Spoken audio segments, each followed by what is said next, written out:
Hello everyone, welcome to my YouTube channel. So in this video, I have planned to talk about friction. We will be exploring different examples of friction in our daily lives and we will be looking into methods to make this friction useful to ourselves.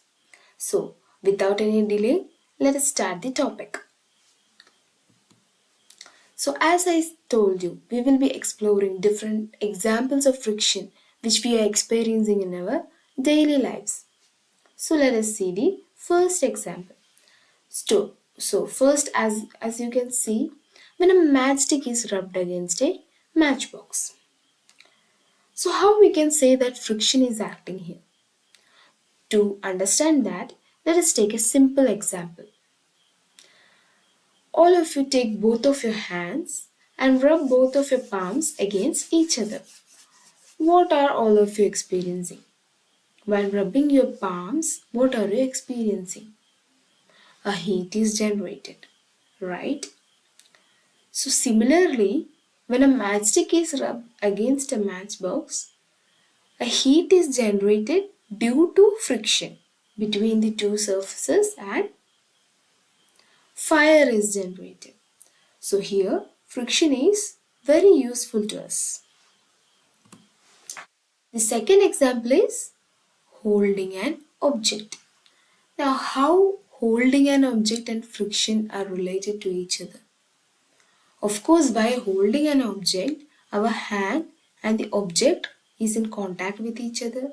So, a friction will be acting there. First, let us see the first example. So, here a pot is shown.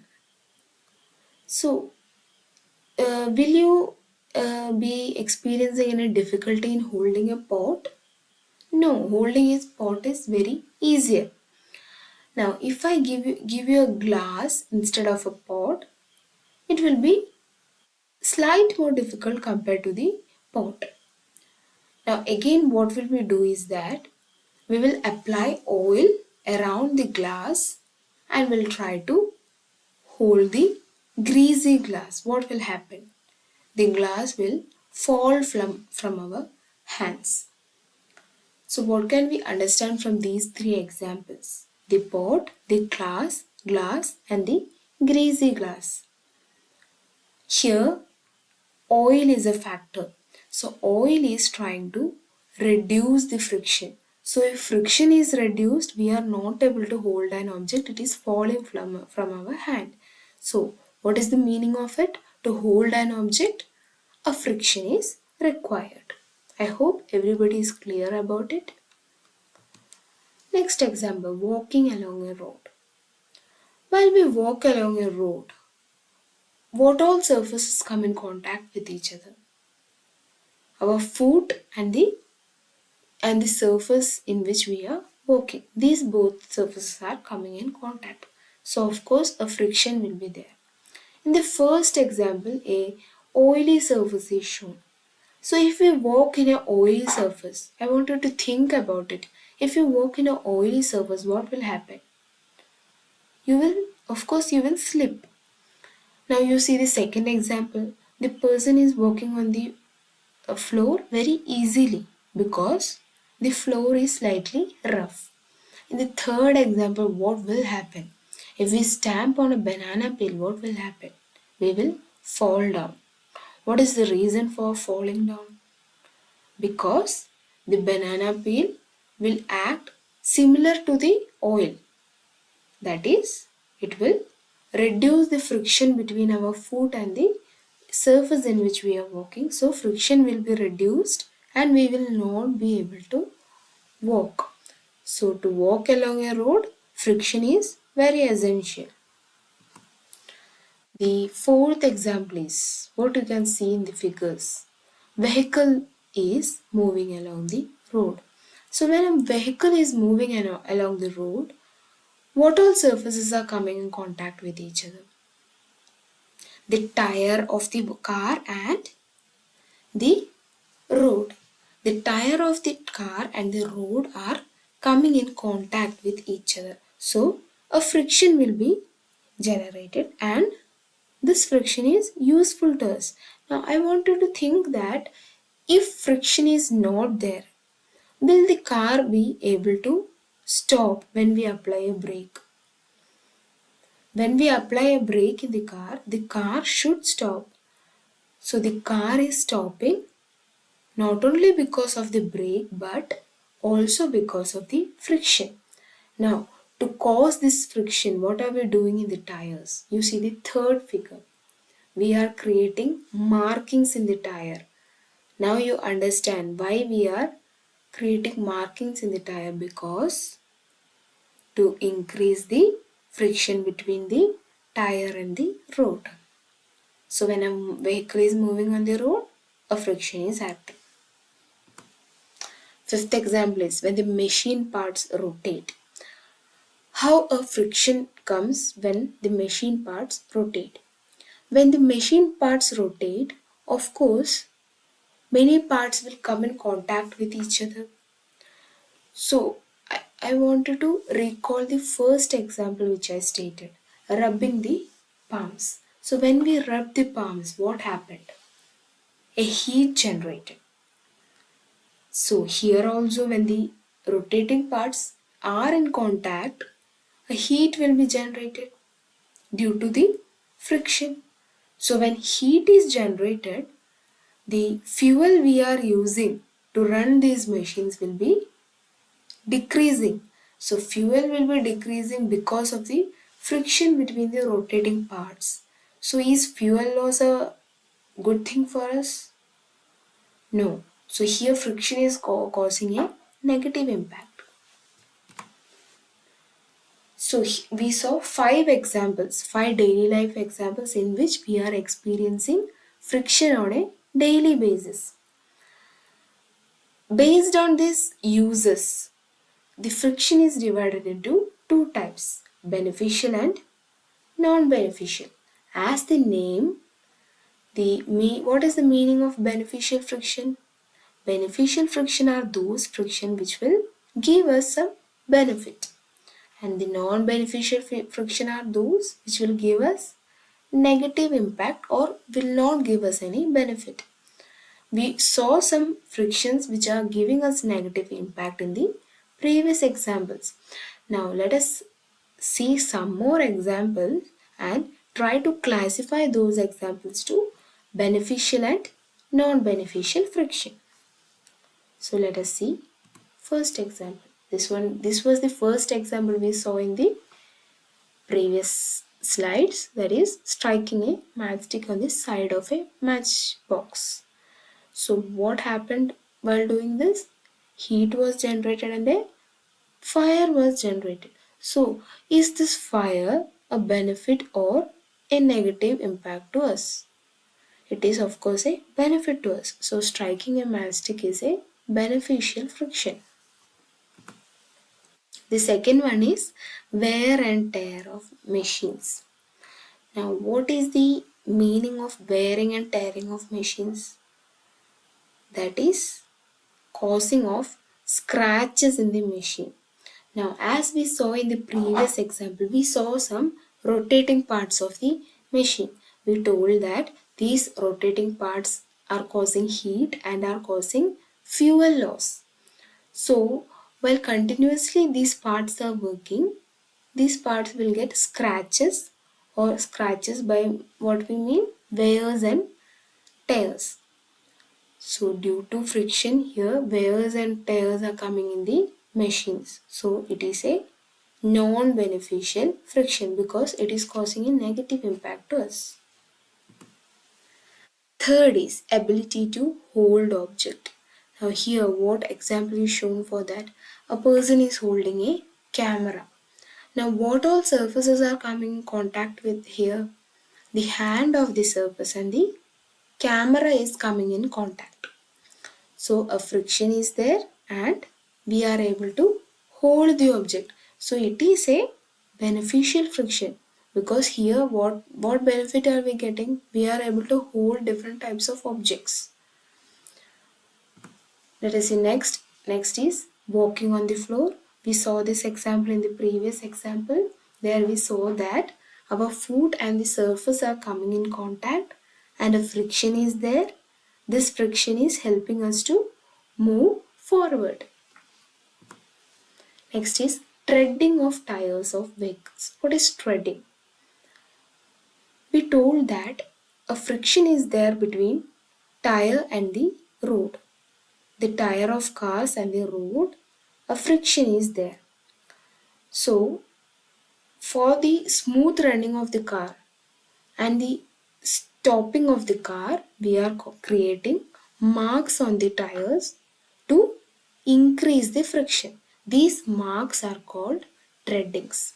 So treading of tires which will increase friction is a beneficial friction. It is a beneficial friction, that's why we are increasing it. Sixth one is wearing out of tires. So we created treadings to increase friction. So what do we mean by wearing out? These treadings are removed, these markings are removed, or scratches are caused in the tires. It will reduce the friction.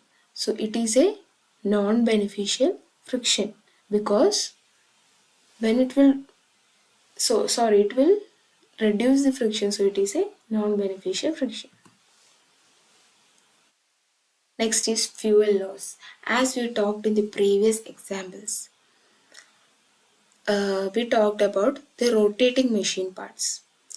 Between the rotating machine parts, heat will be generated, and as heat is a form of energy, to cause more energy, more fuel will be required. So our fuel will be lost without any cause. So it is a non-beneficial friction. Okay, so we saw different types of friction. Two types of friction we saw, beneficial and non-beneficial, and we tried to classify different examples to beneficial and non-beneficial. Now, what can we do with non-beneficial friction? We can either make it a beneficial friction or we can reduce its negative impacts. To reduce its negative impact or to reduce the non-beneficial friction, we are adopting some of the methods. So let us see what are the methods that we are adopting. First is wheels. I believe all of you know about sliding friction and rolling friction. What is sliding friction? When a body slides over the surface of another body, a sliding friction is caused, and when a body rolls over another body, rolling friction is caused. You also saw that rolling friction is much lesser than sliding friction. So in this image, what are you seeing? The wheels are rolling in the road surface.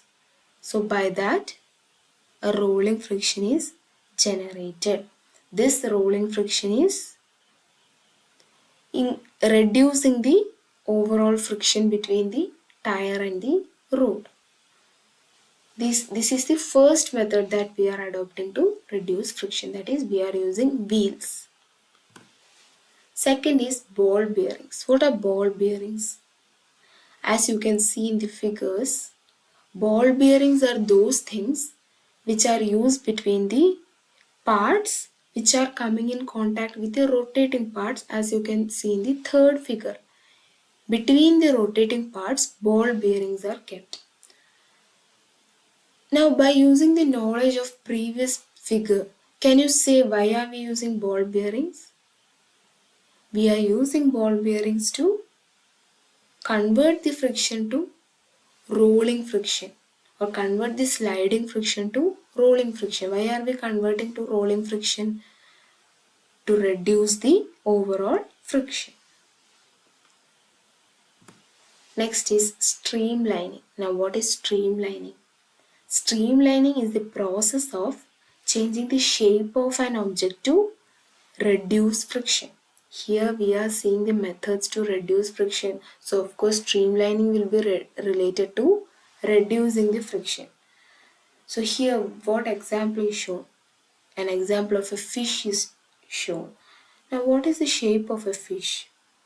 The forward end of the fish is sharp. Now the nature created the shape of fishes like this to reduce the friction they are experiencing inside water bodies. We can see a video related to this. So here a ship is shown. In a ship also the forward end is sharp.